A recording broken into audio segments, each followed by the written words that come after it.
Uttar Pradesh PCS mains 2024 को ध्यान में रखते हुए विराट आईएएस एकेडमी के द्वारा जो आंसर राइटिंग सीरीज़ शुरू की हुई है, उसमें हमारा ये पूरा प्रयास है और पूरा परिश्रम हम इसमें डाल रहे हैं कि ऐसे प्रश्न आपको प्रैक्टिस के माध्यम से करा दिए जाएँ, फॉर्मेटिंग करा दी जाए, जिनके आने की संभावना बहुत ही अधिक रहेगी।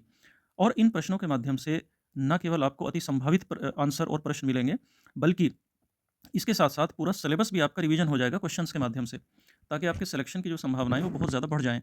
तो आज उसी सीरीज़ का, उसी कड़ी का हमारा अगला ये क्वेश्चन है, जिसे आप देख लीजिए, जिसमें पूछा जा रहा है कि प्राचीन काल में जो नॉर्थ इंडिया था, उसके मंदिरों के विकास का विश्लेषण कराया जा रहा है। यानी किस तरह का मंदिरों का आर्ट था, किस तरह का मंदिरों का आर्किटेक्चर था। ये इंग्लिश वर्जन इस क्वेश्चन का, इंग्लिश वाले देख सकते हैं। देखिए, सबसे पहले तो आप ये ध्यान रखें कि कीवर्ड हमें सेलेक्ट करने होते हैं। हमें कीवर्ड सेलेक्ट करने होते हैं और इस क्वेश्चन के जो कीवर्ड हैं, वो एंशिएंट इंडिया में, नॉर्थ इंडिया में मंदिरों का पूरा डेवलपमेंट और उनका आर्किटेक्चर। तो ये 2 चीज़ें फोकस रहेंगी, प्राचीन भारत, प्राचीन उत्तर भारत, और दूसरा उसके मंदिरों का विकास। तो देखो, सबसे पहले तो इंट्रो हमने पहले डिस्कस किया था कि क्वेश्चन को हम ब्रेक करेंगे 3 पार्ट में। पहले इंट्रो ले लेंगे। तो इंट्रो का मकसद ये होता है कि हम एग्जामिनर को ये झलकाएं, ये उसे सिद्ध करें कि हम इस प्रश्न को समझ रहे हैं, हम क्या डालने जा रहे हैं। इंट्रो आपका फर्स्ट इंप्रेशन होता है। तो इंट्रो हमारा अच्छा होना चाहिए और इंट्रो से लगना चाहिए कि हाँ, हम रेलेवेंट बात बताएंगे एग्जामिनर को, हम प्रासंगिक बात बताएंगे, अप्रासंगिक कथन नहीं लिखना इंट्रो में। तो इंट्रो में आप ये बताइए कि नॉर्थ इंडिया में गुप्त पीरियड में मंदिरों का जो निर्माण करने की कला थी, उसकी शुरुआत हुई। यानी गुप्त काल में उत्तर भारत में मंदिर निर्माण कला की शुरुआत हुई या उसका जन्म हुआ, और 8वीं शताब्दी तक ये प्रगति होती रही, इसकी उन्नति होती रही 8th सेंचुरी तक। दूसरा, आप इसमें ये बात ऐड करेंगे इंट्रो में ही कि कला की दृष्टि से और साहित्य की दृष्टि से गुप्त काल भारत के इतिहास का एक स्वर्ण काल था। ये पॉइंट इसमें ऐड करने के बाद आप फिर एक लाइन ये डाल देंगे कि गुप्तकालीन मंदिरों में निर्माण और स्थापत्य के लिए कई सारी विशेषताएं हैं। और यहीं से हमारा पैराग्राफ चेंज हो जाएगा। यहीं से हम दोस्तों मेन बॉडी में आ जाएंगे। मेन बॉडी में हम क्या करेंगे, देखो, हम पहला पॉइंट ये बताएंगे इस मेन बॉडी में कि जो गुप्तकालीन मंदिर थे, इनका निर्माण गर्भगृह के साथ हुआ और उस गर्भगृह में देव मूर्ति विराजमान की जाती थी, या कह सकते हैं कि देव मूर्ति स्थापित की जाती थी गर्भगृह के भीतर। दूसरा पॉइंट आप ये बताएंगे मेन बॉडी में कि जो गुप्तकालीन मंदिर थे, वो अपने आकार में छोटे हुआ करते थे और ये एक वर्गाकार चबूतरे पर बने होते थे। जैसे आप यहाँ इसको देख लीजिए, ये एक बड़ा चबूतरा है। इस मंदिर के चारों तरफ आप चबूतरा देखिए, तो ये एक चबूतरे पर बना मंदिर है और चढ़ने के लिए सीढ़ियाँ हैं। और ये नागर शैली का भी एग्जाम्पल इसको हम कह सकते हैं। तो गुप्तकालीन मंदिर कुछ इस तरह के हुआ करते थे। या आप ये मंदिर देख लीजिए। तो ये नॉर्थ इंडिया का एक विशेष टाइप था मंदिर निर्माण का। तो ये 2 पॉइंट आप बताने के बाद तीसरा आप ये बताएंगे, जो मंदिरों की जो छत होती थी, वो सपाट भी होती थी, लेकिन गुप्त काल में उसमें शिखर बनने भी शुरू हुए। यानी शिखर का निर्माण भी शुरू हुआ गुप्त पीरियड में। तो छत सपाट भी थी और शिखर युक्त मंदिरों का निर्माण भी शुरू हुआ। नेक्स्ट पॉइंट हम ये बता सकते हैं इसमें कि मंदिरों के जो गेट्स थे, मंदिरों के जो द्वार थे, वो पूरी तरह डेकोरेटेड होते थे, यानी अलंकृत होते थे। लेकिन मंदिरों का जो अंदर का हिस्सा था, वो बहुत ही सिंपल होता था, वो बहुत ही साधारण होता था।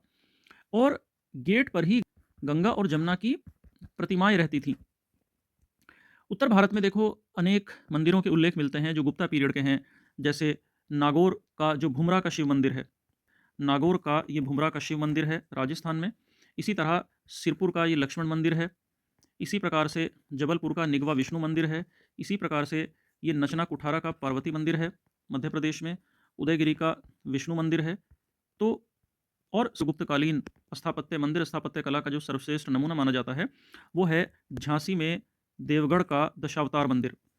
ये गुप्त काल की एक सर्वश्रेष्ठ रचना मानी जाती है मंदिर निर्माण कला के दृष्टिकोण से। तो ये हमने गुप्तकालीन कुछ मंदिरों के स्थापत्य कला को बताया। अब देखिए, हम ये बताएंगे कि जो नॉर्थ इंडिया था, उसमें एक शैली और विकसित हुई मंदिर निर्माण कला की, जिस शैली को नागर शैली कहा जाता है, यानी नागर स्टाइल।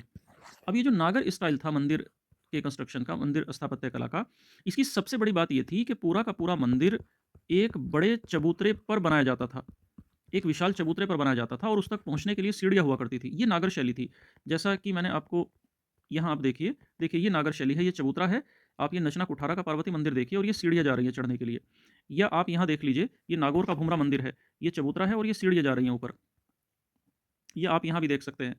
तो इस प्रकार के मंदिर हुआ करते थे नागर शैली के। और पूरा का पूरा मंदिर इस विशाल चबूतरे पर बनता था। पूरा मंदिर, ये देखिए चबूतरा है, ये जबलपुर का आप निगवा विष्णु मंदिर देखिए, तो एक विशाल चबूतरे पर ये बनता था।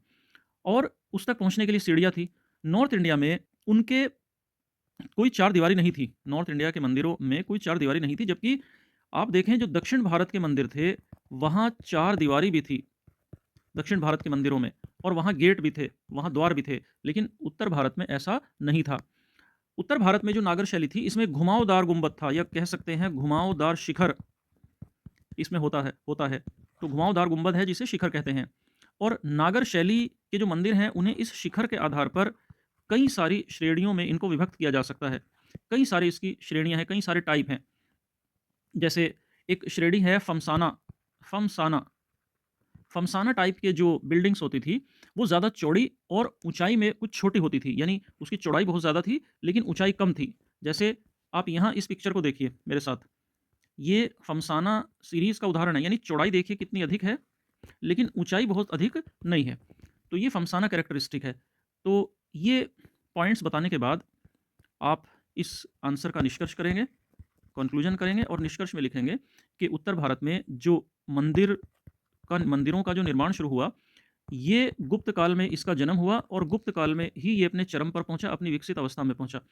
लेकिन भारत के बाकी के हिस्सों में, भाई गुप्त काल तो 550 में समाप्त हो गया, लेकिन भारत के बाकी हिस्सों में इसका विकास लंबी अवधि तक होता ही रहा, लंबी अवधि तक चलता रहा। तो इस तरह से हम इस क्वेश्चन का आंसर, एक मॉडल आंसर हम दे सकते हैं। तो नेक्स्ट क्वेश्चन को हम फिर अगली सीरीज में डिस्कस करेंगे। Thank you.